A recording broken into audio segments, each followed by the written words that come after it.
Assalamualaikum warahmatullahi wabarakatuh. Apa kabar teman-teman semua? Semoga kita semua selalu dalam lindungan Allah Subhanahu wa taala ya. Diberikan nikmat sehat walafiat. Amin ya robbal alamin. Kesempatan kali ini saya akan membagikan satu cerita. Seperti apa ceritanya? Mari kita mulai.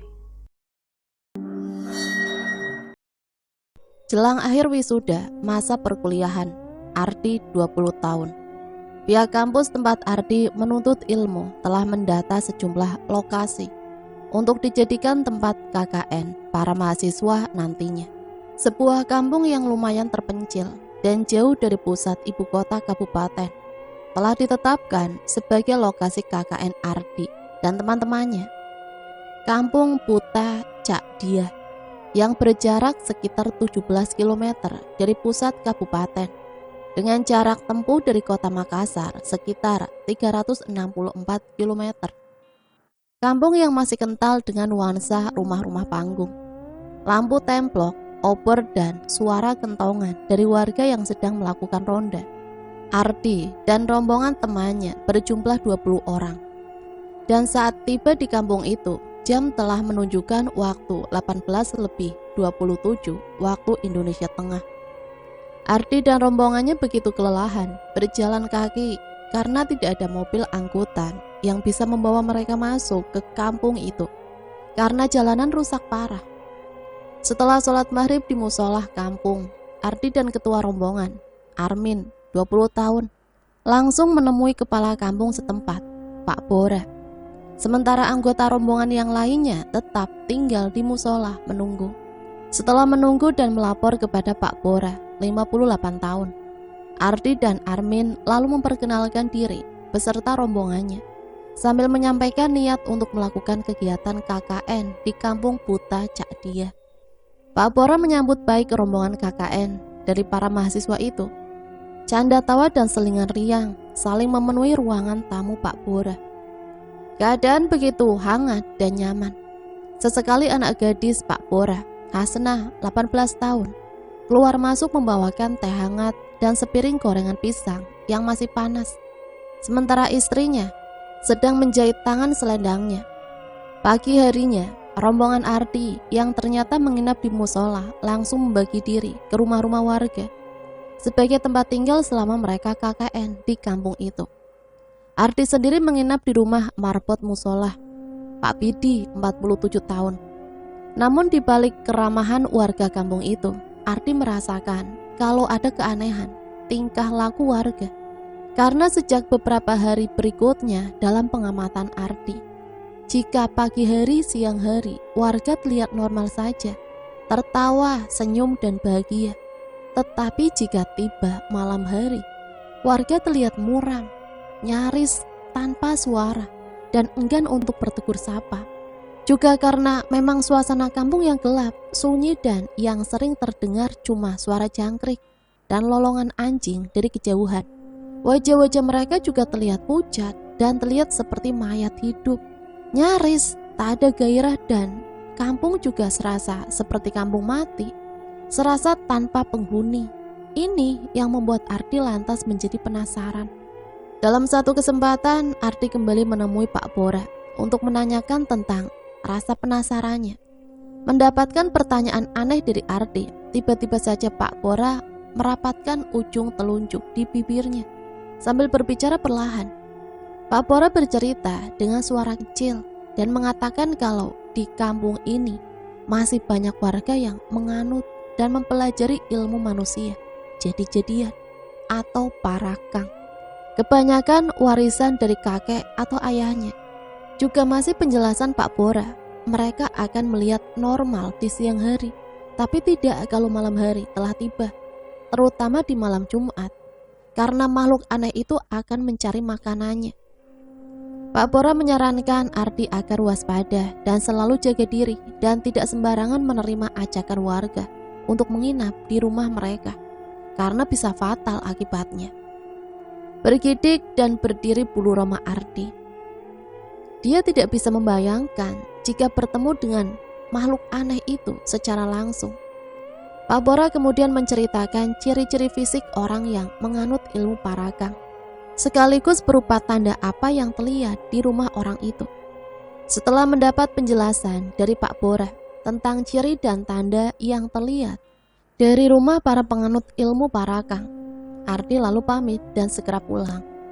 Pagi harinya setelah sarapan, Ardi meminjam sepeda motor tua milik Pak Pidi untuk berkeliling kampung.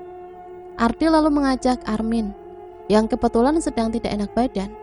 Kayaknya Armin lagi sakit. Begitu pikir Ardi. Mereka berdua lalu keliling kampung, mendata warga untuk diikutkan dalam program paket C. Awalnya semua berjalan lancar hingga tiba di suatu turunan terjal. Ardi memandang semua perumahan warga dari jarak yang tidak begitu jauh. Lalu secara spontan, Ardi menutup mulutnya. Dengan suara tertahan, badannya seakan bergetar. Armin yang berada di belakangnya terkejut, karena hampir saja mereka berdua terjatuh dari motor itu. Ternyata apa yang Ardi lihat di rumah-rumah warga itu hampir sama semua, dengan tanda yang digambarkan oleh Pak Bora, bahwa jika ada lubang besar di dinding tepat di atas jendela, maka pemilik rumah itu sudah pasti penganut ilmu parakang. Kenapa bisa ada lubang besar? Karena lubang itu merupakan jalan keluar masuk jika orang itu sudah berubah wujud. Secara bersamaan, angin tiba-tiba berhembus kencang dan diiringi gerimis deras seakan mau hujan badai karena langit juga menghitam di awan. Ardi lalu tancap gas dan menuruni jalan terjal itu seperti hendak mau terbang. Karena jarak rumah warga satu dengan rumah yang lainnya saling berjauhan, Ardi dan Armin kehujanan di perjalanan. Motor mereka sampai terbenam lumpur saking derasnya hujan. Akhirnya Ardi mengarahkan motornya ke rumah Pak Bora untuk berteduh sekalian menunggu hujan reda. Pak Bora nampak cemas, pucat melihat Armin karena suhu badannya naik. Kelihatannya Armin jadi demam. Dengan arahan Pak Bora, Ardi lalu membawa Armin ke sebuah kamar yang terletak di sudut ruangan tengah rumah itu. Setelah itu Ardi kembali ke ruang tamu bersama Pak Bora. Tidak lama setelah Hasanah menghidangkan teh hangat sambil menyalakan lampu templok, Pak Bora tiba-tiba saja pamit dan pergi terburu-buru, seakan ada yang hendak dikerjakan. Ardi diam mematung. Ardi menyangka jika di rumah itu istri dan anak Pak Bora masih ada. Namun dugaan Ardi salah. Ardi ternyata ditinggal sendirian. Ardi masih sempat melirik jam tangannya dan ternyata sudah menjelang maghrib. Tapi hujan malah makin deras saja. Saat Ardi dalam kebingungan, tiba-tiba saja terdengar seperti ada suara benda keras terjatuh, seperti hantaman dari arah kamar tempat Armin terbaring. Ardi lalu bergegas pergi memeriksa dengan harapan kalau Armin telah bangun dari tempat tidurnya. Tapi lagi-lagi Ardi harus terkejut. Sesampainya di kamar itu, Ardi melihat kalau Armin tertelungkup dan harus meregang nyawa dengan usus dan wasir yang terlihat keluar dari lubang duburnya yang menganga, yang juga masih penuh dengan ceceran lumuran darah. Ardi menahan suara ceritanya, tak kala dilihatnya di atas ranjang tempat Armin terbaring. Nampak sebuah lubang besar, persis gambaran Pak Bora tentang orang yang menganut ilmu parakang. Melihat Armin terbujur kaku dengan luka menganga di daerah selangkangannya, Ardi menjerit sekuat tenaga. Dan karena saking kuatnya Ardi menjerit, tenggorokannya serasa mau putus. Pak Pidi menepuk-nepuk pundak Ardi beberapa kali. Merasa ada yang menepuk pundaknya, Ardi segera membuka kedua matanya. Astaga, sudah menjelang waktu maghrib dan hujan juga sudah reda. Tapi Ardi heran, kenapa ada Pak Pidi di sini? Bukannya tadi Ardi dan Armin berada di rumah Pak Bora untuk numpang berteduh karena hujan deras. Ardi lalu berdiri dan memeriksa sekelilingnya. Dilihatnya Armin duduk meringkuk sambil menahan dingin gemetaran. Armin memang lagi sakit demam tinggi. Ardi ternyata sedang bermimpi buruk. Ardi menarik nafas dan kembali duduk dan menatap langit-langit tempat dia berteduh. Ternyata Ardi dan Armin singgah berteduh di sebuah balai-balai pematang sawah hingga dia kelelahan dan tertidur. Karena warga mengenali sepeda motor Pak Pidi yang sedang diparkir Ardi yang sedang singgah berteduh hingga jelang petang. Akhirnya Pak Pidi berinisiatif datang menjemput. Setelah sholat maghrib berjamaah, Ardi duduk sambil memikirkan kejadian yang dia alami petang tadi. Walau mimpi, namun Ardi merasa seperti nyata dan terjadi. Ardi ke kamar Armin dan memeriksa suhu tubuhnya yang masih hangat. Armin juga masih tidur. Handuk kecil sebagai kompres masih menempel di dahinya. Sudah beberapa kali Armin berbolak-balik ke kamar kecil untuk buang air besar. Dan wajah Armin nampak sangat pucat kelihatannya. Melihat Pak Pidi sedang duduk di ruang tengah sambil tangan kanannya memegang tasbih. Ardi kemudian ikut duduk di sebelahnya. Rupanya Pak Pidi sedang berzikir. Selang beberapa waktu kemudian, Pak Pidi kemudian pindah posisi dan duduk di hadapan Ardi. Pak Pidi lalu mempersilahkan Ardi menanyakan arti mimpinya sore tadi sambil tersenyum. Ardi terkejut, ternyata Pak Pidi sudah tahu duluan kalau Ardi ingin menanyakan sesuatu tentang mimpi buruknya. Setelah menceritakan semua isi dari mimpi buruknya, Pak Pidi lantas terdiam. Ada nafas tertahan dari hidung Pak Pidi saat Ardi menyebut nama Pak Bora. Kemudian pembicaraan serius kedua orang itu langsung terjadi. Semua pembicaraan berlangsung hingga larut malam. Secara tidak langsung juga Pak Pidi menyiratkan kalau Pak Bora itu ada garis keturunan pemakai ilmu manusia jadi-jadian atau lazim disebut parakang. Ardi lalu bertanya, apakah Pak Bora itu parakang, sekeluarga, atau bagaimana? Melihat antusias Ardi bertanya, jari telunjuk kiri langsung ditempelkan di bibir Pak Pidi sebagai isyarat agar jangan sampai ada yang mendengar pembicaraan mereka di luar rumah. Belum tentu Pak Bora itu parakang. Bisa saja istrinya yang memang parakang, atau mungkin bisa juga anak gadisnya, Hasnah, yang sering curi-curi pandang kepada Ardi waktu pertama kali datang ke kampung itu beberapa hari lalu. Atau kemungkinan terburuknya adalah mereka sekeluarga memang sekelompok parakang. Demikian penjelasan Pak Pidi dengan sangat berhati-hati dan waspada. Ardi terperanjat, kaget. Ardi menarik nafas panjang. Ardi merasa tidak siap dengan keadaan seperti itu. Saat Ardi masih ingin menanyakan sesuatu hal lagi tentang parakang, tiba-tiba saja Pak Pidi merapatkan bibirnya dengan ujung jari sambil menoleh ke arah pintu. Ardi langsung terdiam, lehernya macam tercekat saat hendak melanjutkan bicaranya tadi. Baik Ardi dan Pak Pidi merasa seperti ada orang yang datang.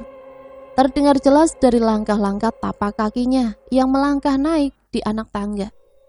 Ardi melirik jam tangannya dan tertera pukul 2:38 dini hari. Hawa dingin dan hangat langsung terasa dalam ruangan itu secara silih berganti. Lalu dengan sigap Pak Pidi meraih parang dari bawah meja dan berseru kepada Ardi agar segera masuk ke dalam kamar Armin. Pak Pidi lalu mengambil senter dan mengendap-endap menuju ke arah pintu. Dikedap-kedipkan cahaya senter ke arah pintu itu dengan setengah berteriak menanyakan siapa yang berada di luar. Tidak ada sautan. Tidak ada jawaban dari siapapun di luar. Pak Pidi menenangkan perasaannya. Namun saat Pak Pidi hendak membuka pintu, tiba-tiba saja suara teriakan Ardi terdengar dari dalam kamar Armin. Secepat kilat, Pak Pidi berlari masuk ke dalam kamar dan melihat sesosok kucing tanpa ekor, berbulu hitam pekat, mata tajam melotot dengan kepala besar, sambil membungkuk dengan kaki pendek bagian depan, tengah mengeluarkan cakarnya, setipis silet berwarna putih.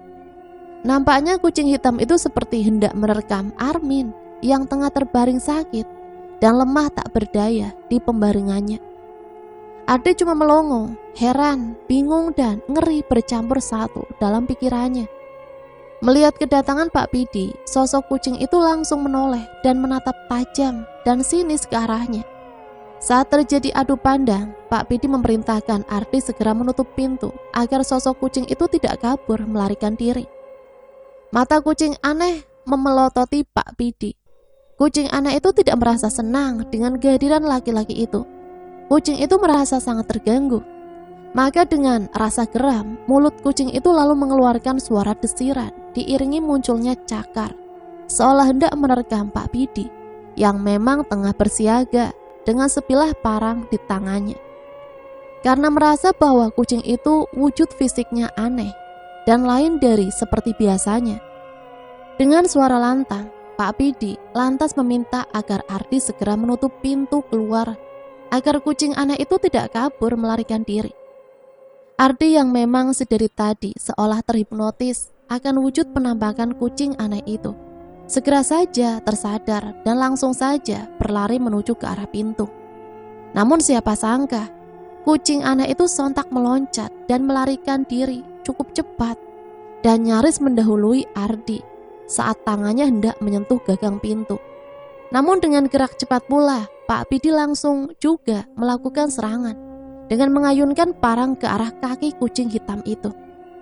Seolah melihat arah kelebatan pantulan serangan parang yang akan mengenainya, kucing itu pun langsung saja membungkukkan badannya sambil merentangkan kedua kakinya di udara.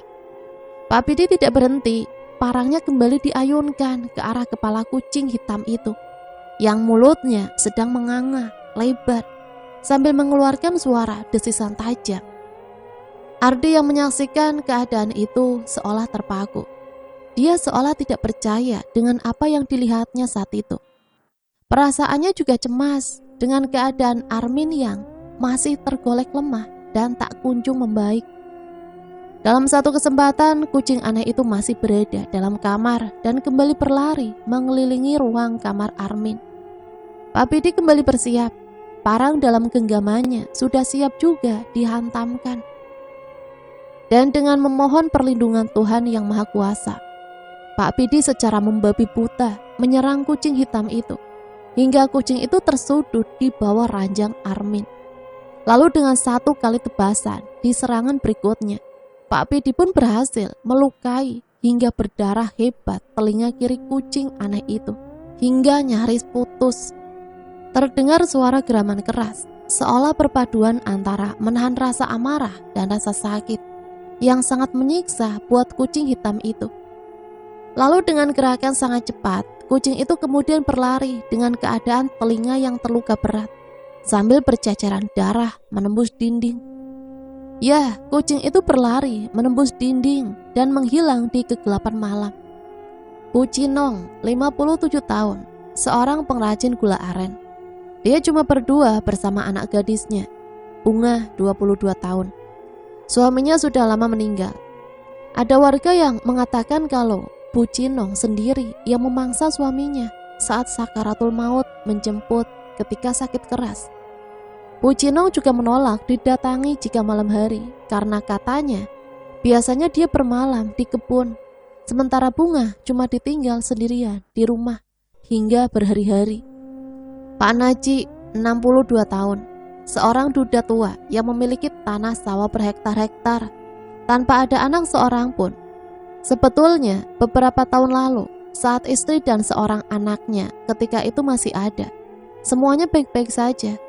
Hingga pada suatu waktu istri dan anaknya jatuh sakit tanpa sebab secara bersamaan. Bukannya dibawa ke puskesmas, Pak Naji lebih memilih merawat mereka berdua dengan pengobatan tradisional.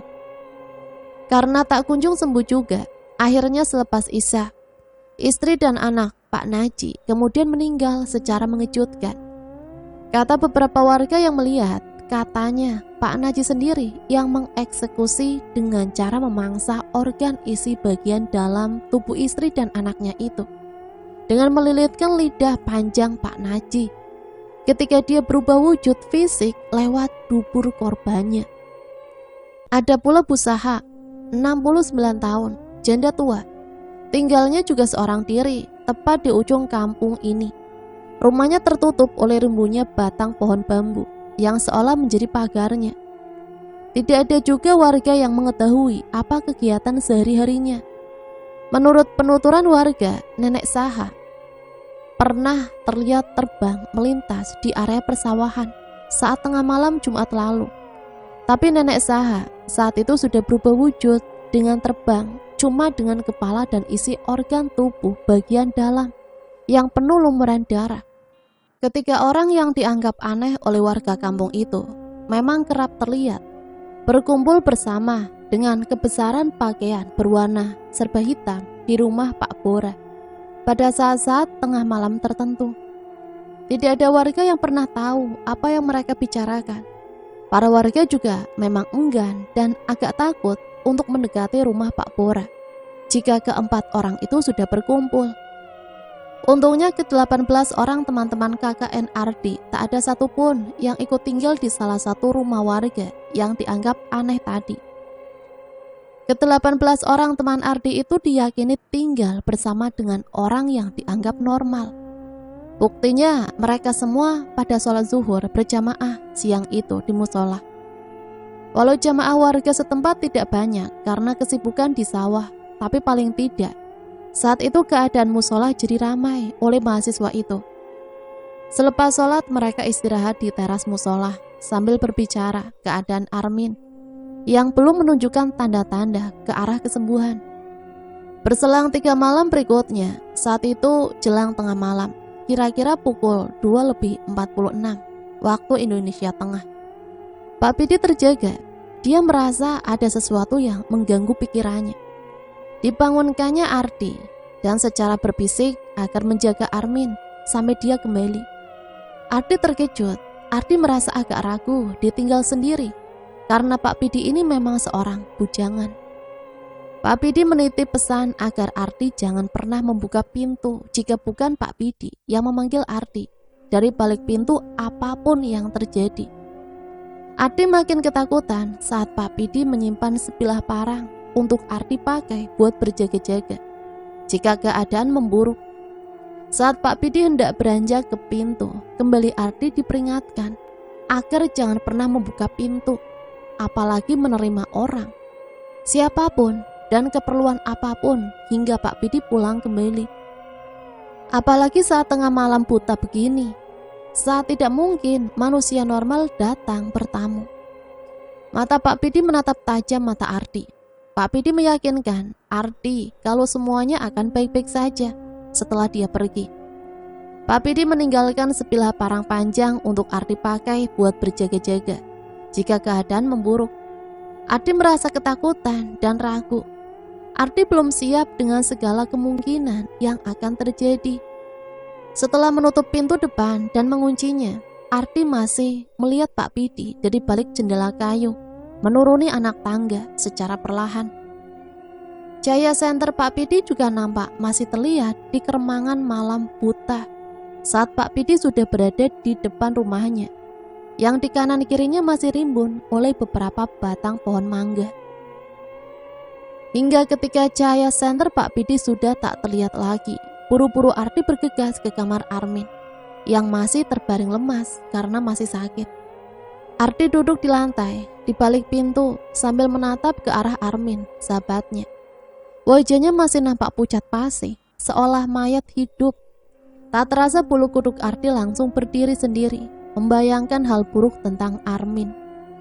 Secara samar-samar Ardi seolah mendengar seperti ada seseorang yang memanggil-manggil namanya di teras rumah itu. Ardi lantas melirik jam tangannya. Tertera pukul 3:25. Berarti Pak Pidi sudah pulang. Ardi merasa lega. Ardi memang tadi sempat tertidur sekejap. Ardi lantas berdiri dan segera bergegas keluar dari kamar dan berjalan ke arah pintu depan.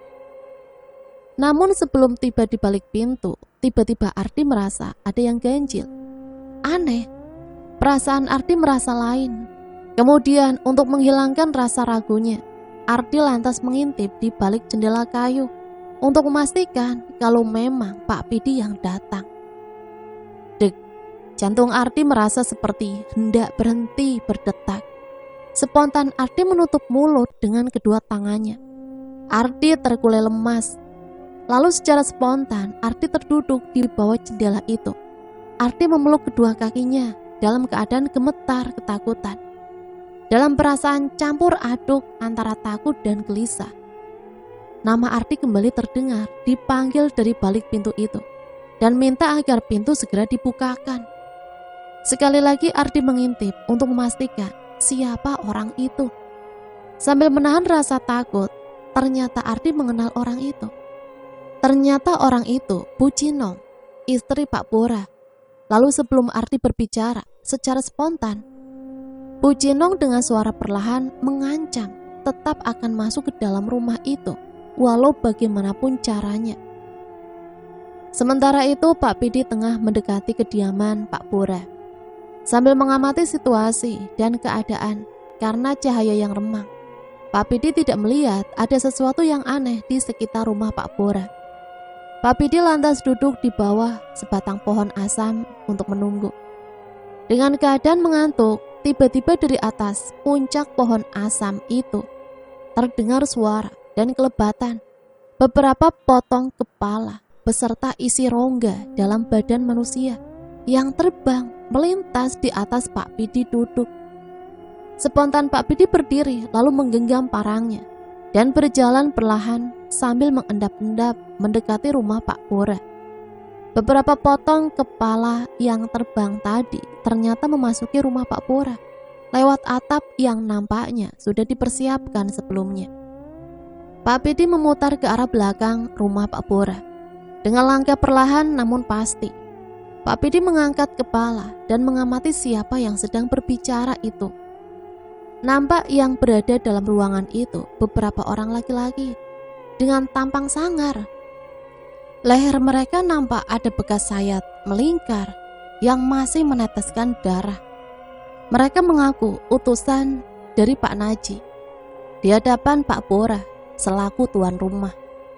Ternyata mereka ini para penganut ilmu parakang aliran dari Pak Naji. Dalam pembicaraan itu terdengar kalau mereka memaksa agar diizinkan untuk membunuh dan memangsa semua mahasiswa yang datang untuk KKN ke kampung ini. Namun oleh Pak Bara, permintaan itu ditolak mentah-mentah dengan alasan kemanusiaan dan kemajuan kampung. Kali ini Pak Bora menantang rencana aksi sadis dari Pak Naji tadi. Tapi penolakan dari Pak Bora ini malah berakibat fatal. Beberapa laki-laki sangar itu malah menghajar Pak Bora hingga babak belur. Pak Pidi yang melihat itu sempat ingin datang membantu Pak Bora, tapi dia langsung tersadar bahwa itu bukan tujuan awalnya datang ke rumah itu. Setelah memukuli Pak Bora secara brutal, aksi kasar para pengikut Pak Naji itu tidak berhenti. Salah satu dari mereka mencabut badik lalu menikam secara membabi buta leher, wajah, lalu mencongkel kedua bola mata, lalu menelan mentah-mentah bola mata Pak Bora hingga darah menghambur deras dari luka bekas tikaman badik tadi. Pak Bora sempat bergerak sedikit, tapi kemudian dadanya sekali lagi ditikam hingga menembus punggung yang kemudian mengakhiri nyawanya di malam itu juga.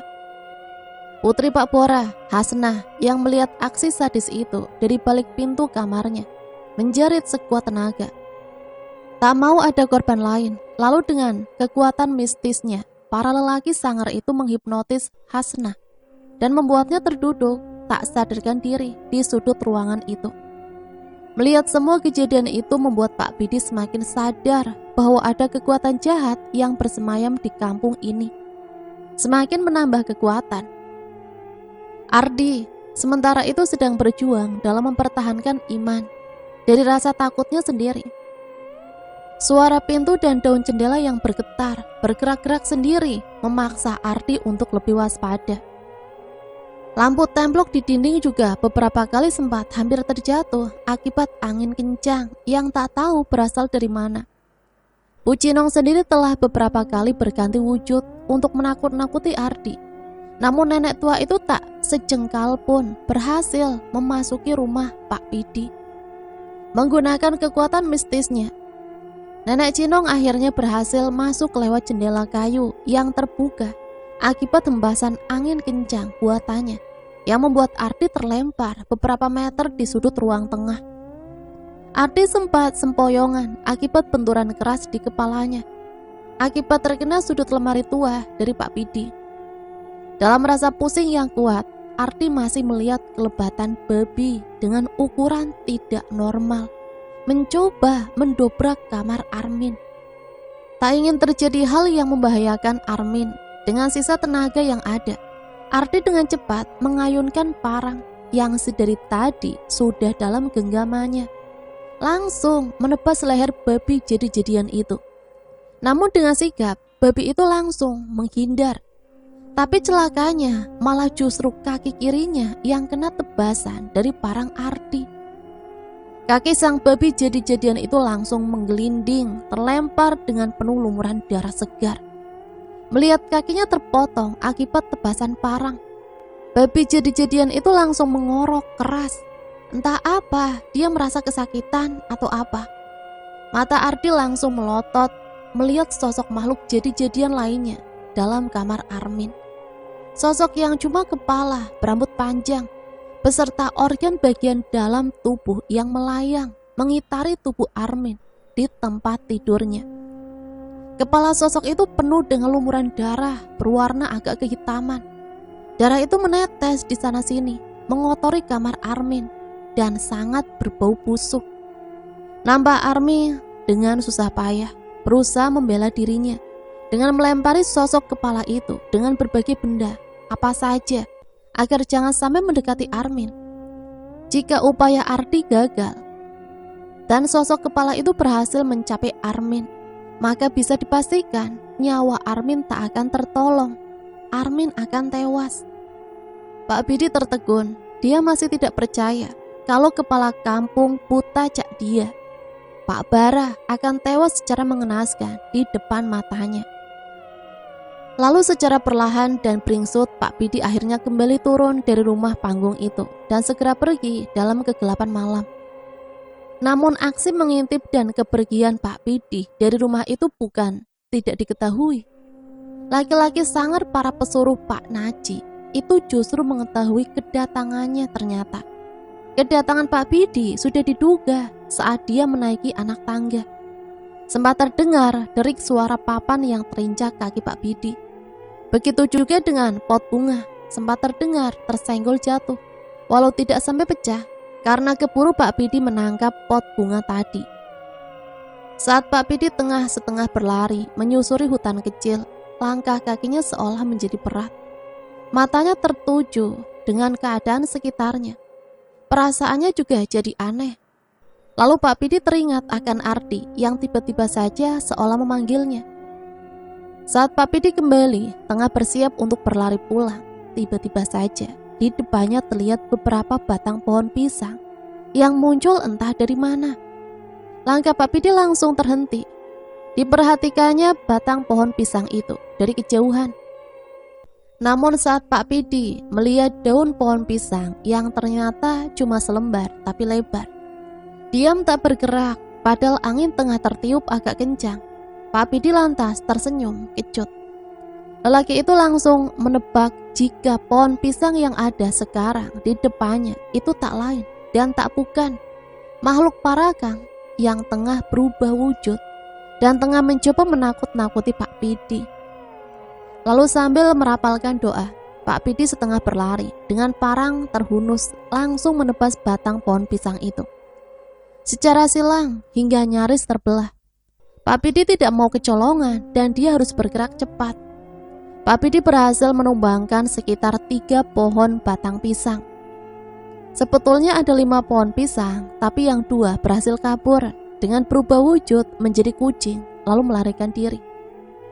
Saat Pak Bidi menebas batang pohon pisang jadi-jadian itu, nampak menggenang darah hitam yang menggumpal dan berbuih keluar dari dalam batang pohon pisang itu karena sabetan parang Pak Bidi. Sosok kepala rambut putih itu membalikkan wajahnya dan melototi Ardi. Nampaknya sosok kepala itu merasa terganggu. Wajah sosok itu berubah menyeramkan. Ardi menggenggam rapat parang di tangannya. Ardi tak mau mengambil resiko. Ardi menunggu situasi yang tepat sebelum bergerak. Saat sosok kepala itu kembali menghadap wajahnya ke arah Ardi yang tengah ngos-ngosan karena kelelahan. Secara brutal, Ardi langsung coba mengayunkan parangnya dan tepat mengenai kepala belakangnya, hingga sosok kepala itu meraung menjerit sekuatnya. Sosok kepala itu nampak begitu kesakitan. Darah hitam menggumpal langsung muncrat keluar dari lukanya yang langsung berbau busuk. Sosok kepala yang tadinya melayang-layang dalam ruangan kamar Armin langsung terjatuh. Tak ingin kehilangan kesempatan, Ardi yang seperti kesetanan langsung saja menghampiri sosok kepala itu, lalu menghantam, membabi buta kepala itu hingga nyaris terbelah menjadi dua bagian. Darah hitam yang berbau busuk itu lantas menggumpal seolah tidak berhenti keluar dari luka sosok kepala itu dan menggenang dalam kamar Armin. Masih lanjut, Ardi lantas memotong-motong usus dan paru-paru sosok kepala itu menjadi beberapa bagian. Sedangkan bagian jantungnya Ardi jejalkan masuk ke dalam mulut sosok kepala jadi-jadian itu hingga tersedak sampai matanya melotot. Ardi mengamuk sejadi-jadinya. Tangannya kotor penuh dengan darah, menggumpal berwarna hitam. Mata Ardi liar, seolah belum puas. Ardi lantas keluar dari kamar Armin. Mata Ardi seolah mencari sesuatu di sudut ruangan depan. Astaga, Ardi yang tadinya bermaksud mendatangi babi jadi-jadian yang sudah hampir dia penggal, sekarang malah tak kelihatan lagi wujudnya.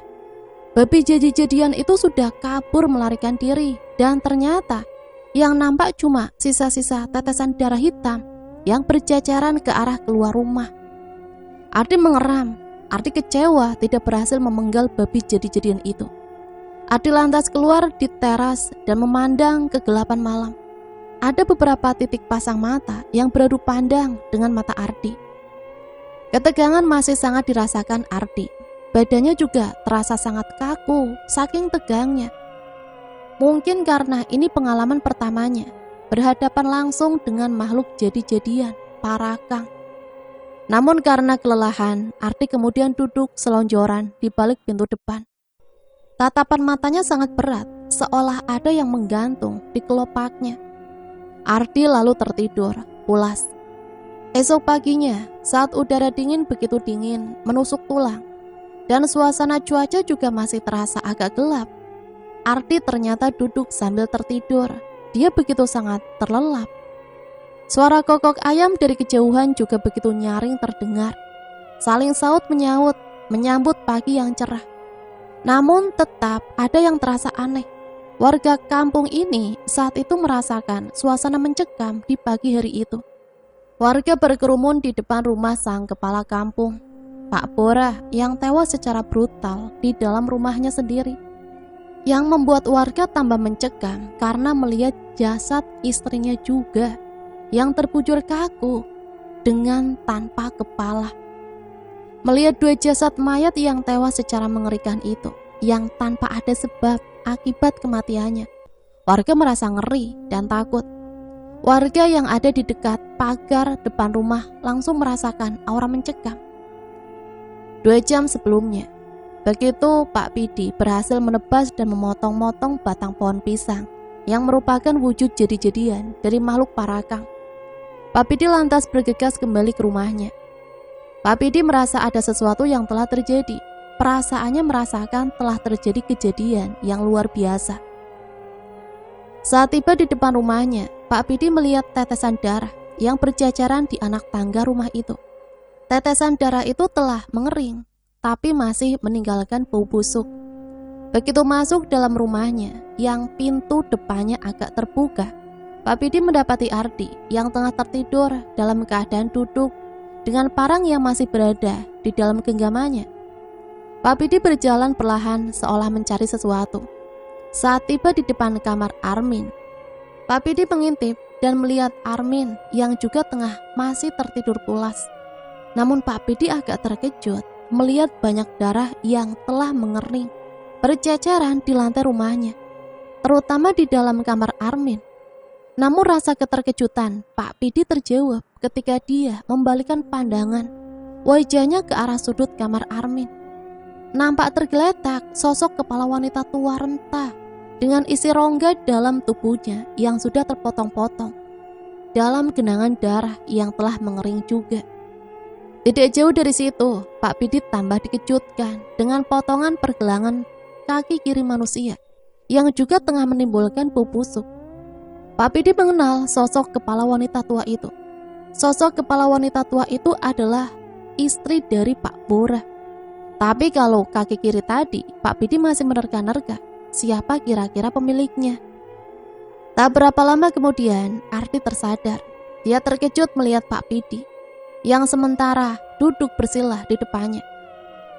Lalu tak menunggu lama, Arti kemudian menceritakan tentang semua kejadian yang terjadi sejak Pak Pidi keluar meninggalkan rumah sampai jelang waktu subuh tadi. Setelah mendengar semua penjelasan Arti, Pak Pidi lantas bergegas mengambil selembar kain lusuh lalu membungkus potongan kepala istri dari Pak Kora bersama potongan pergelangan kaki tadi. Melihat banyak warga yang mulai berkerumun di depan rumah Pak Bora, Pak Pidi memutar arah dan naik ke rumah Pak Bora, itu dari arah tangga belakang. Kedatangan Pak Pidi yang muncul dari arah tangga belakang membuat Nenek Cinong yang merupakan istri pertama Pak Bora langsung terkejut. Jantungnya merasa mau lepas, dadanya seketika langsung berdetak tak karuan. Nenek Cinong yang tadi cuma duduk lesehan langsung berdiri dan berjalan sambil menyeret kaki kirinya. Pak Pidi tersenyum kecut. Dia lantas menatap tajam mata Nenek Cinong dalam-dalam sambil melempar bungkusan kain lusuh yang dia bawa tepat di depan langkah Nenek Cinong. Istri pertama Pak Bora itu langsung lemas begitu melihat potongan kepala dari istri kedua Pak Bora dan potongan pergelangan kaki yang merupakan kaki milik Nenek Cinong sendiri. Akibat tebasan parang Arti saat Bu Cinong berubah wujud menjadi babi tengah malam itu. Dengan langkah pasti dan suara tegas, Pak Pidi di depan warga kampung Puta Cak Dia meminta agar Bu Cinong beserta kedua anak gadisnya, Bunga dan Hasna, agar pergi keluar dari kampung itu dan jangan pernah kembali lagi. Dengan kata lain, warga mengusir pergi keluarga Pak Bora yang tersisa agar jangan pernah lagi menginjakan kaki di tanah ini, di tanah Puta Cak Dia lagi. Pak Pidi memberikan ancaman, jika Bu Cinong masih nekat datang dan menunjukkan muka di kampung itu, maka resiko kematian akan menimpa dia dan anak gadisnya. Karena warga kampung memang sudah lama mengetahui kalau keluarga besar Pak Bora adalah penganut ilmu parakang. Namun entah kebetulan atau tidak, secara berbarengan dua anak gadis Bu Cinong itu saling menatap tajam dan melempar senyum sinis kepada Pak Pidi dengan kepalan tangan yang bergetar. Seminggu setelah kejadian pengusiran Bu Cinong dan kedua anak gadisnya, Bunga dan Hasna, keadaan kampung Puta Cak Dia berangsur membaik, terasa aman bagi para warganya. Warga juga menguburkan jasad Pak Bora satu liang bersama istrinya, sedangkan rumah panggungnya dibiarkan kosong dan tak berpenghuni. 2 minggu setelahnya, kegiatan KKN dari kampus Arti dan teman-temannya akhirnya berakhir. Armin sendiri dirujuk dan dijemput ambulan dari kota kecamatan atas prakarsa Pak Pidi. Dan saat Arti memimpin teman-temannya untuk pamit di balik kampung, Pak Pidi lantas memberikan sebilah parang keramat pada Arti sebagai kenang-kenangan atas pengabdiannya di kampung itu. Karena kampung Puta Cak Dia mengalami kekosongan sosok kepala kampung, maka atas hasil rapat yang dipimpin oleh pihak kecamatan, ditunjuklah Pak Naji sebagai kepala kampung Puta Cak Dia. Pak Pidi kaget dan terkejut. Warga banyak yang menerima, tapi tidak sedikit juga yang menolak. Kabarnya terpilihnya Pak Naji itu karena menyuap oknum kecamatan. Tapi entahlah, karena tidak ada bukti kuat. Beberapa warga yang merasa kurang nyaman dan tidak puas atas terpilihnya Pak Naji, lantas bergabung dengan Pak Pidi. Laki-laki itu merasakan ada sesuatu yang akan terjadi dalam waktu dekat ini. Pak Pidi juga tengah bersiap akan segala kemungkinan buruk yang bisa saja terjadi atas keadaan kampung itu dalam kendali Pak Naji. Karena sebagaimana diketahui, beberapa begundal suruhan Pak Naji telah tumbang akibat sabetan dan tebasan parang keramat dari Pak Pidi beberapa waktu lalu. Beberapa hari kemudian, entah bagaimana awalnya, beberapa orang warga tiba-tiba banyak ditemukan meninggal dalam keadaan tidak wajar. Keadaan para mayat itu sangat hancur, wajah mereka nyaris tak dikenali. Badan juga sudah tidak utuh karena beberapa organ tubuh sudah hilang. Dan yang bikin tambah seram, isi bagian dalam tubuh para mayat itu hilang, tak berbekas, dengan darah yang sudah mengering. Letak mayat ditemukan juga berbeda-beda, ada di dalam kebun, area persawahan, atau dalam kubangan untuk hewan ternak mandi. Kampung Putajak dia langsung gempar, warga juga mulai ketakutan keluar malam. Jika hari sudah sore, mereka buru-buru masuk rumah tanpa pedulikan hewan-hewan ternak yang masih berkeliaran di halaman. Warga juga bergerak cepat, tiap mayat yang ditemukan, maka dalam malam hari itu juga langsung dikuburkan tanpa menunggu pagi hari. Pak Pidi mulai berpikir keras, ini bukan perbuatan sembarangan orang. Pasti ada maksud lain dari aksi pembantaian itu. Tanpa ragu, kecurigaan Pak Pidi langsung mengarah ke Pak Naji dan komplotannya. Lalu tak ingin kehilangan kesempatan, maka malam berikutnya setelah sholat Isya, Pak Pidi langsung bergegas bergerak ke rumah Pak Naji yang berada di ujung kampung. Kurang lebih 1 jam perjalanan hingga Pak Pidi sampai di rumah Pak Naji. Rumah panggung itu nampak sepi, seolah tak ada orang yang tinggal di rumah itu. Pak Pidi secara perlahan memasuki lewat jalan belakang dan langsung berjongkok menunggu di dekat tumpukan kayu bakar. Tidak lama menunggu, tiba-tiba ruang tamu Pak Naji terlihat terang oleh lampu templok yang dipegang oleh seseorang. Terdengar suara Pak Naji dengan nada tinggi tengah memberi perintah kepada anak buahnya untuk membantai warga yang tidak senang atas terpilihnya dia sebagai kepala kampung di situ. Mendengar itu, Pak Pidi sesaat sempat terdiam. Emosi Pak Pidi langsung memuncak dan hendak berdiri untuk mendatangi Pak Naji dan menantangnya untuk duel berkelahi satu sama lain. Tapi niat Pak Pidi langsung dia urungkan tak kalah melihat Pak Naji. Kedatangan kunjungan tamu dari utusan pihak kecamatan. Mereka ada 2 orang. Tak lama terdengar suara ribut dan saling caci maki antara Pak Naji dan orang yang dari kecamatan itu. Namun yang terjadi selanjutnya sungguh di luar dugaan Pak Pidi. 2 orang dari kecamatan itu langsung dibantai habis oleh anak buah Pak Naji. Mulut dibekap dan leher mereka langsung digorok dari belakang. Tangan dan kaki dipatahkan dengan hantaman sepotong balok seukuran paha orang dewasa. Pak Pidi langsung merapatkan telapak tangannya saking geramnya. Belum selesai, Pak Naji kemudian berdiri di depan mayat orang kecamatan itu sambil menatap tajam. Entah apa yang dibaca, mulut Pak Naji nampak komat kamit merapalkan mantra tertentu. Badannya tiba-tiba menegang, kepalanya sekejap mendongak, sambil terlihat bergetar di kedua ujung kaki. Lalu dalam hitungan beberapa detik kemudian, nampak jelas kepala Pak Naji keluar dan terpisah dari badannya. Kepala itu terbang melayang, diikuti oleh beberapa organ-organ tubuh bagian dalam saja. Lidah panjang Pak Naji terlihat nampak keluar dari mulut dan mulai menari-nari di atas jasad milik orang-orang kecamatan itu. Lidah panjang Pak Naji kemudian menjilati darah para korbannya. Lalu puncaknya, dari ujung lidah itu masuk ke dalam rongga tenggorokan, melalui luka di leher korbannya, dalam menarik keluar usus. Dan Pak Naji kemudian meremukkan paru-paru korbannya dengan hantaman sepotong balok. Melihat kejadian tragis itu, darah Pak Pidi seketika mendidih. Lalu tanpa diduga, salah seorang anak buah Pak Naji yang lewat melintas di dekat Pak Pidi bersembunyi memergoki Pak Pidi sedang jongkok.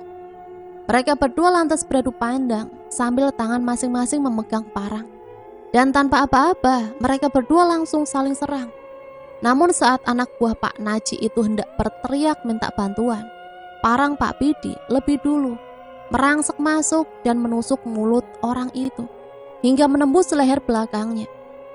Mendengar keributan di bawah rumah, Pak Naji langsung memerintahkan para begundalnya yang lain untuk pergi memeriksa keadaan. Pemandangan yang mereka saksikan saat tiba di bawah rumah membuat keadaan bertambah runyam.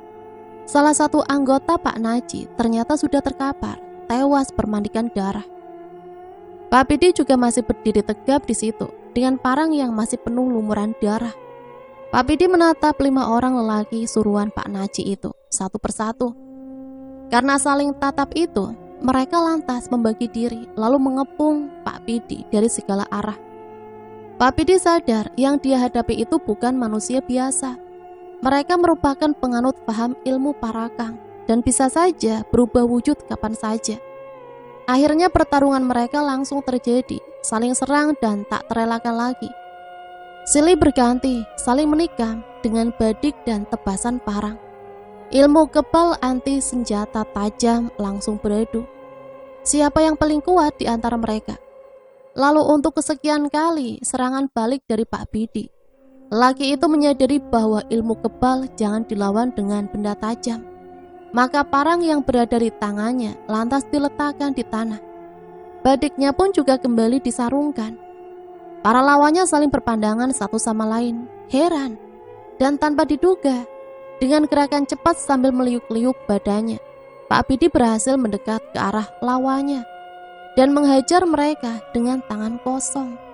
Ya, Pak Pidi menggunakan silat kampung untuk melumpuhkan lawannya ternyata. Pertarungan sengit kembali berlanjut. Pak Pidi cukup percaya diri dengan tangan kosong. Segala tangan dan kakinya dia gerakan dengan cepat, sigap dan tangkas. Melihat beberapa orang lawannya mulai terdesak, Pak Pidi mulai bertindak beringas. Pergelangan tangan dan kaki beberapa orang lawannya dia patahkan.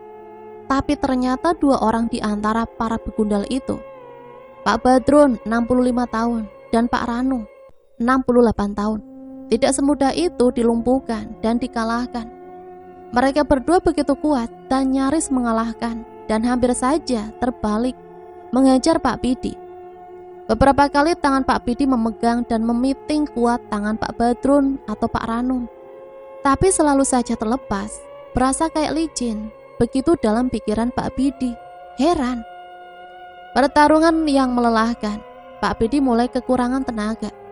Pak Pidi juga tiba-tiba merasa tidak memiliki kekuatan lagi. Sementara 2 orang lawannya ini yang berperawakan tinggi besar, nampak berdiri tegap sambil memandangnya dari kejauhan. Namun saat 2 orang lawan Pak Pidi itu hendak menyerang balik, sekonyong-konyong terdengar suara azan sholat subuh.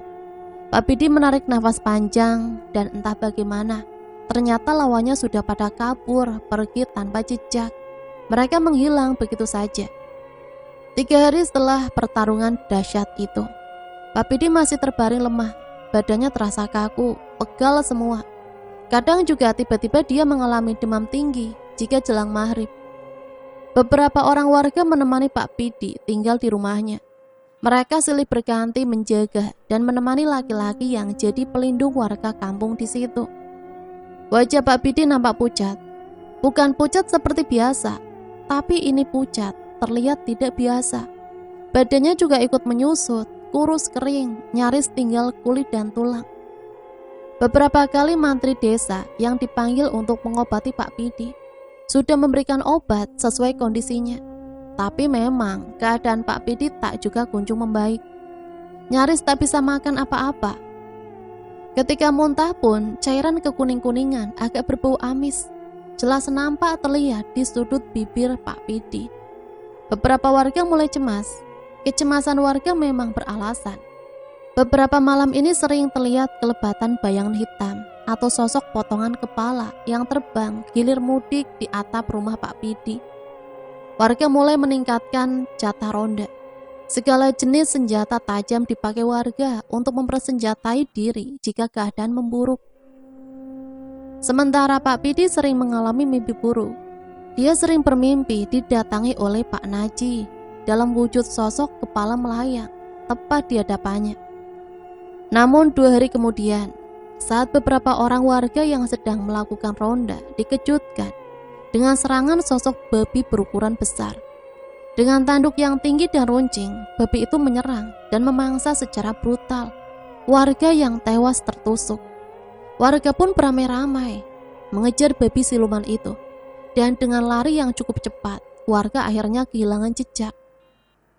Namun tanpa disadari warga, keadaan Pak Pidi tengah malam itu makin memburuk. Kondisi fisiknya juga makin memprihatinkan. Pak Pidi cuma pasrah saja dalam doanya. Pak Pidi tak kuat lagi, dia melemah. Akhirnya disaksikan beberapa warga, Pak Pidi harus meninggal meregang nyawa. Kondisi fisik yang bisa disebut tak layak membuatnya tewas secara mengenaskan.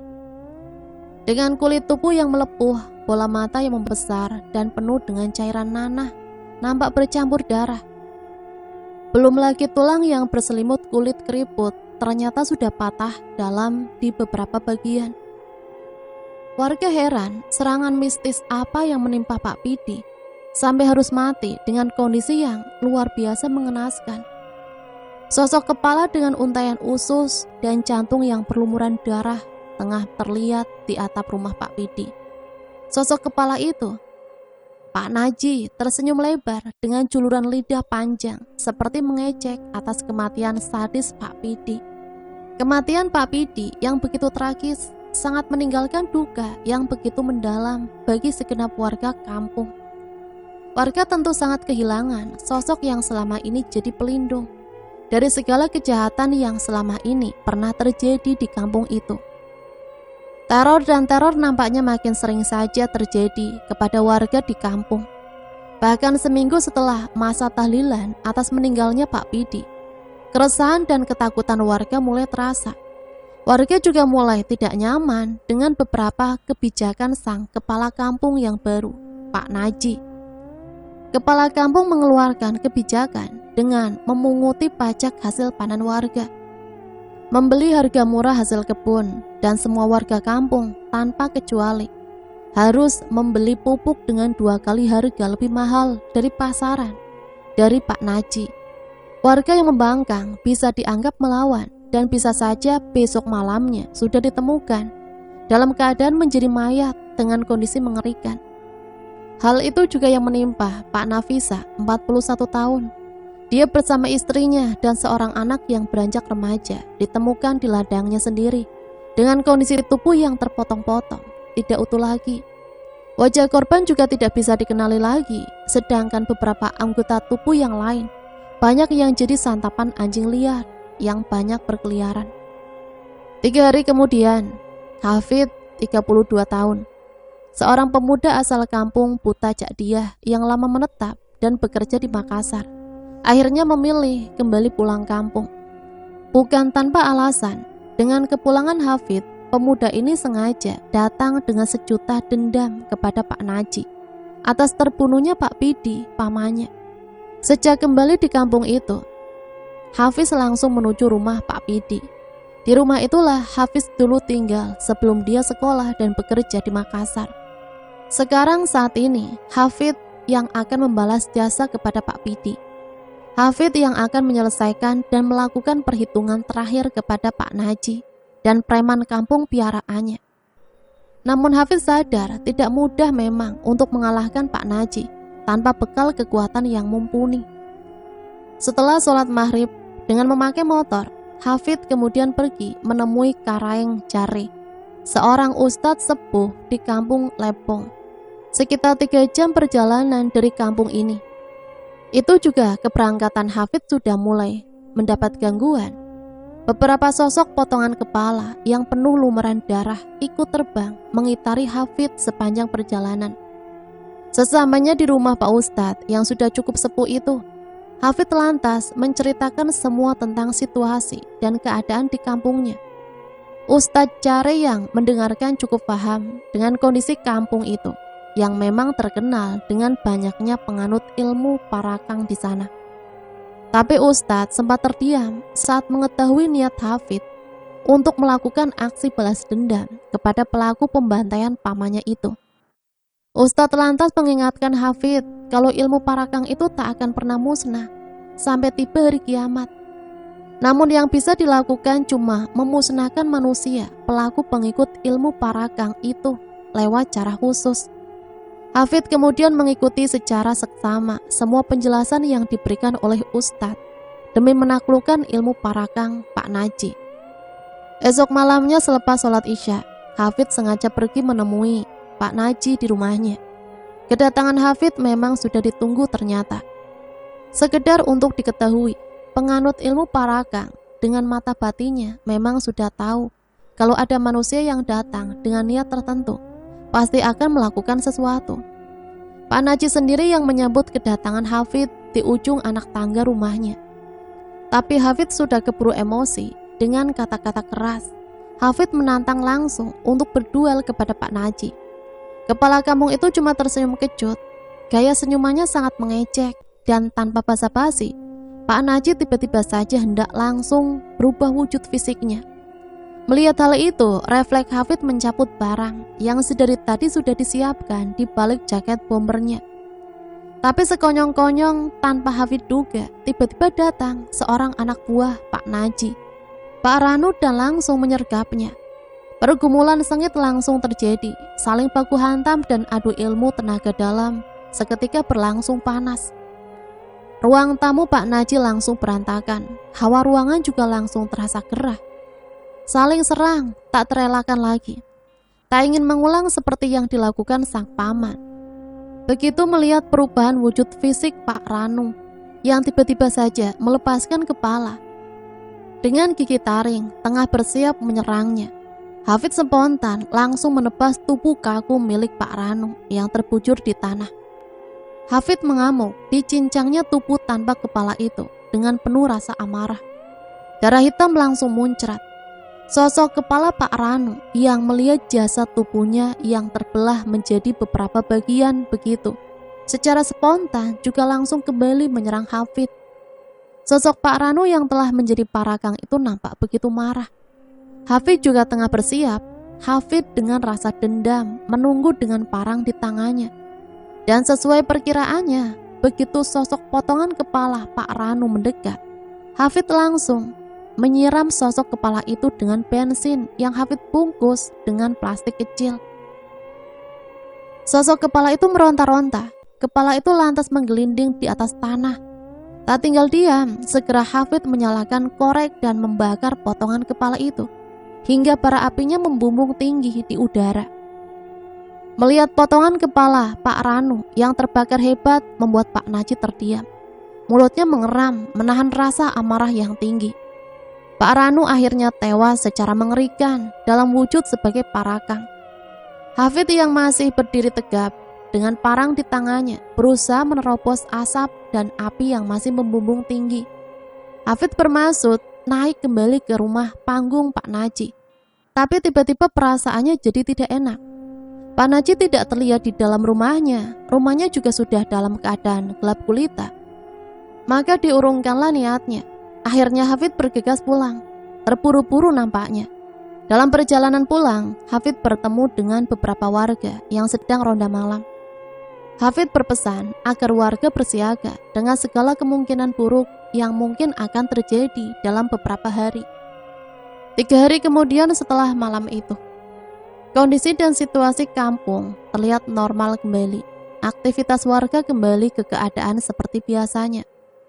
Beberapa perempuan muda yang sedang hamil tua nampak senang. Tidak lama lagi beberapa di antaranya akan ada yang melahirkan. Namun beberapa perempuan tua yang sudah renta terlihat juga sedang sakit-sakitan akibat umur yang memang sudah menua. Sementara itu, Hafid dan beberapa warga masih memantau situasi. Jika malam hari secara diam-diam, dia tidak mau membuat warga menjadi panik apalagi ketakutan. Berselang beberapa malam kemudian, kira-kira pukul 21.40, istri Pak Nurung, IP 23 tahun, merasakan sakit perut seperti akan mau melahirkan. Sambil meringis, segera suaminya membaringkannya di tempat tidur. Sambil menunggu bidan, Pak Runung menunggu di ruang tamu bersama mertuanya. Tapi tidak lama kemudian terdengar jerit kesakitan minta tolong istrinya di dalam kamar. Pak Nurung berpikir kalau istrinya telah melahirkan lebih cepat dari perkiraan semula. Tapi ternyata laki-laki itu salah mengira. Apa yang dia sangka tidak seperti dugaannya. Saat mendengar cerita istrinya, bergegas laki-laki itu berlari ke kamarnya dengan wajah sumringah. Namun lelaki yang sedang menunggu kelahiran anak pertamanya itu harus menelan ludah. Sakit dan pahit, wajahnya tiba-tiba menegang, bercampur kaget saat dia membuka pintu kamarnya. Laki-laki itu tersentak, berteriak takut. Dia tidak menyangka akan terjadi seperti itu.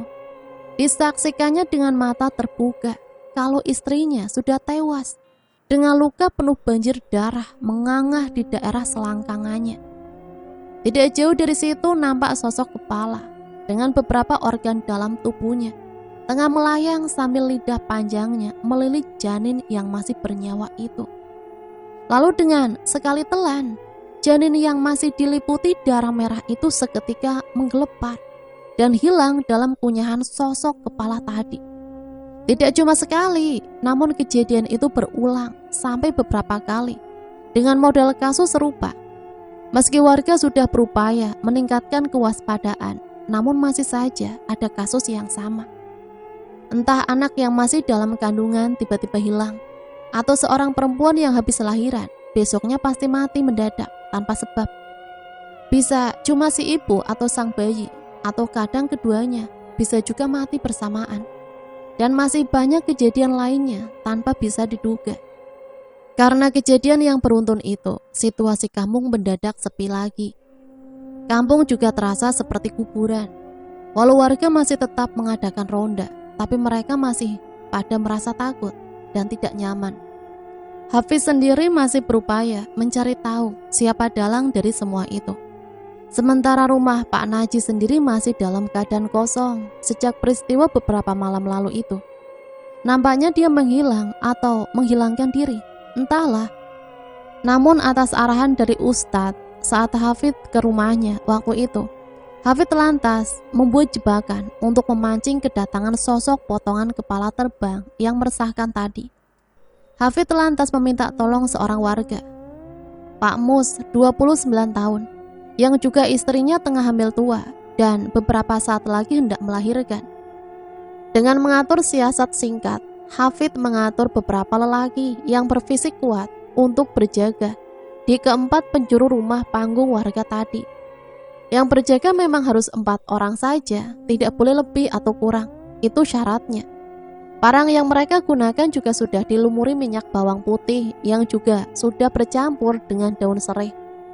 Hafiz sendiri akan berada di dalam kamar. Dia akan bersembunyi dalam lemari pakaian. Hafiz menunggu di situ. Waktu yang ditunggu telah tiba. Malam itu tepat pukul 12. Warga ramai membunyikan kentongan. Para warga menginformasikan kalau ada seorang warga kampung yang hendak melahirkan. Sesaat kemudian ada kelebatan bayangan sosok kepala yang terbang laksana cahaya sinar api. Hawa di sekitar rumah Pak Mus itu langsung terasa gerah, panas. Sosok kepala itu berputar mengitari rumah untuk memastikan keadaan. Dengan tatapan tajam, tiba-tiba saja sosok kepala buntung itu langsung berubah wujud lain. Potongan sosok kepala itu merubah wujudnya menjadi sosok burung hantu, tapi dengan ukuran lebih besar. Wujudnya lebih mirip dengan burung elang. Entah bagaimana, burung jadi-jadian itu tiba-tiba saja sudah berada di dalam kamar. Namun sorot mata burung hantu itu nampak kebingungan, seolah tidak percaya dengan apa yang terlihat. Ternyata perempuan yang tergeletak yang seolah hendak lahiran itu ternyata cuma sepotong batang pisang yang ditaruh di tempat tidur sambil ditutupi dengan selimut tebal. Melihat ada sosok burung hantu dengan ukuran yang tidak biasa, Hafid langsung keluar dari lemari pakaian sambil mengayunkan parangnya dan langsung mengenai punggung burung hantu itu. Sang burung hantu itu jatuh ke lantai dan langsung menggelepar. Sosoknya juga tiba-tiba saja secara berganti, berubah, berbagai wujud. Mulai dari kucing, anjing sampai kucing lagi, semua berwarna hitam pekat. Laki-laki Hafid kembali menebas dan merobek punggung burung hantu itu. Darah kental kehitam-hitaman langsung mengenangi tubuh burung hantu jadi-jadian itu. sambil Hafid secara terus-menerus menebas makhluk jadi-jadian itu. Karena merasa kesakitan yang amat luar biasa, sosok burung hantu itu spontan terbang dan menabrak pintu kamar, lalu terbang ke arah ruang tamu. Hafiz cepat berlari dan berteriak lantang kalau burung hantu itu merupakan sosok jadi-jadian. Para lelaki yang berdiri siaga menjaga 4 sudut ruang tengah itu serentak menebas dan menyerang burung hantu itu. Jatuh terkapar dalam baluran darah hitam pekat. Sosok burung hantu itu langsung mati terkapar dengan penuh. Lalu dalam hitungan detik, sosok burung hantu itu kembali berubah wujud ke asalnya semula, yakni menjadi sosok manusia. Hafid dan para lelaki yang berada di ruang tengah yang menyaksikan perubahan wujud itu sontak langsung terkejut. Sosoknya ternyata Pak Naji sendiri. Lelaki parubaya itu akhirnya tewas dengan punggung nyaris terbelah 2 hingga turun di punggung. Leher juga nyaris putus dengan daun telinga kiri yang sudah terpotong setengahnya. Malam yang dingin, malam yang begitu menusuk tulang, malam yang diiringi lolongan anjing liar di ujung kampung. Warga kampung jadi gempar. Berita kematian Pak Naji langsung menyebar malam itu juga. Hafid bersama 4 lelaki kampung itu menggotong tubuh Pak Naji yang sudah tewas. Jasad manusia jadi-jadian itu kemudian dimutilasi menjadi beberapa bagian dan dibungkus pakai kain sarung. Darah berwarna hitam yang keluar dari potongan tubuh Pak Naji yang sangat berbau busuk itu sudah tidak dipedulikan lagi. Mereka, Hafid dan ke-4 laki-laki kampung itu cuma berpikir kalau malam ini semua harus sudah selesai. 2 minggu setelah kejadian malam itu, keadaan kampung berangsur membaik. Situasi warga juga sudah tenang. Mereka juga cenderung sudah melupakan kejadian mistis tentang makhluk jadi-jadian yang membuat teror mengerikan di kampung itu. Aktivitas warga kembali normal. Mereka tidak merasa takut seperti dulu lagi, karena merasa yakin kalau penganut ilmu parakang sudah musnah. Pak Taring, Pak Asana, dan beberapa sesepuh kampung yang lain beberapa waktu lalu berunding untuk menentukan hari kemudian untuk mengadakan acara songka bala atau ritual penolak bala. Mereka berharap mendapat perlindungan dari Tuhan Yang Maha Esa agar dijauhkan dari segala mara bahaya yang dapat mengganggu keamanan dan ketentraman kampung itu. Maka begitu tiba di hari yang mereka sudah sepakati. Sore harinya seluruh penggawa kampung telah mempersiapkan beberapa ekor hewan untuk persembahan dan benda tajam yang telah dicuci dengan air suci. Dengan diantar warga, semua bahan untuk acara ritual songka bala malam itu akhirnya disimpan di balik kampung. Para sesepuh kampung belum beranjak pulang saat malam tengah menunjukkan pukul 1:25. Kedua orang itu tengah berdiskusi, setengah berbisik tentang kemungkinan masih ada penganut ilmu parakang yang mungkin saja masih bergentayangan di kampung. Karena saat itu yang menjadi kekhawatiran mereka. Pukul 1:50 terdengar suara gaduh. Warga mengira mungkin sapi atau kambing yang sedang mengamuk dalam kandang di balik kampung itu. Beberapa orang warga yang tengah melakukan ronda saat melintas di depan balik kampung dikejutkan oleh sesosok bayangan hitam yang terbang dari arah belakang bangunan semi permanen itu. Karena penasaran, mereka ramai-ramai pergi memeriksa ke balik kampung. Jangan-jangan ada yang mencuri hewan persembahan untuk ritual besok malam. Tapi alangkah terkejutnya mereka saat mengetahui apa yang mereka saksikan sendiri. Dengan perangahnya, para warga menyaksikan kalau Pak Taring dan Pak Asana telah tewas dengan keadaan yang mengerikan. Darah mengenang dalam ruangan balik kampung. Luka menganga sekitar dada dan beberapa bagian dalam tubuh mereka berdua sudah hilang dalam perut masing-masing. Dengan keadaan mata yang mendelik tajam, yang seolah merasakan kepedihan dan rasa sakit yang teramat sangat. Kepala kedua korban ternyata sudah putus. Yang entah karena apa, malam itu juga di kampung buta cak dia geger. Hafid terbangun oleh suara kentongan. Hafid tertegun sesaat, antara lelah dan geram. Hafid akhirnya menarik nafas dalam-dalam. Tidak menunggu lama, tengah malam itu juga sambil membawa parang. Hafid lantas kembali mengumpulkan 4 orang laki-laki yang pernah membantai Pak Naji tempo hari. Dengan berbekal beberapa saksi mata, Hafid dan kelompoknya akhirnya mengejar sosok bayangan hitam yang diyakini sebagai Pak Badrun, salah satu pengawal dari Pak Naji, selain Pak Ranu ke arah perbukitan. Sementara itu, di saat itu juga, suasana angker dari sebuah gubuk tua yang jauh dari pemukiman warga, dengan asap tupa yang beraroma wangi cukup tajam yang mengelilingi isi ruangan gubuk itu. Nampak komat kamit mulut Pak Saha, salah seorang dukun, penyebar, dan penganut ilmu parakang, tengah melakukan suatu ritual. Makin lama mulutnya komat kamit mengucap suatu mantra, maka makin terasa juga wangi dupa dalam ruangannya. Lalu dengan tiba-tiba suara guntur dan kilat saling sambar menyambar. Angin juga terasa dingin sekali, padahal tidak turun hujan. Dan entah bagaimana, tiba-tiba saja ada suara getaran dari dalam tanah. Para warga yang merasakan efek getaran tadi sontak langsung berhambur keluar dari rumah. Pak Saha makin meningkatkan konsentrasinya, mulutnya sampai berbusa, dan tubuhnya sudah bergoyang ke sana kemari. Lalu di saat bersamaan kemudian, aroma wangi dari dupa itu lantas berubah menjadi bau busuk. Suara angin yang menderu-deru makin kencang terasa, hingga akhirnya terdengar ada suara benturan perat di pintu depan gubuk Pak Saha. Nenek tua bungkuk itu kemudian berdiri dan sambil terseok-seok digapainya pintu itu, sambil mulutnya tetap berkomat kamit. Dan saat pintu gubuknya dia buka, maka nampaklah di depannya telah berdiri sosok Pak Bora, istrinya, dan Pak Ranu, dan yang terakhir Pak Naji.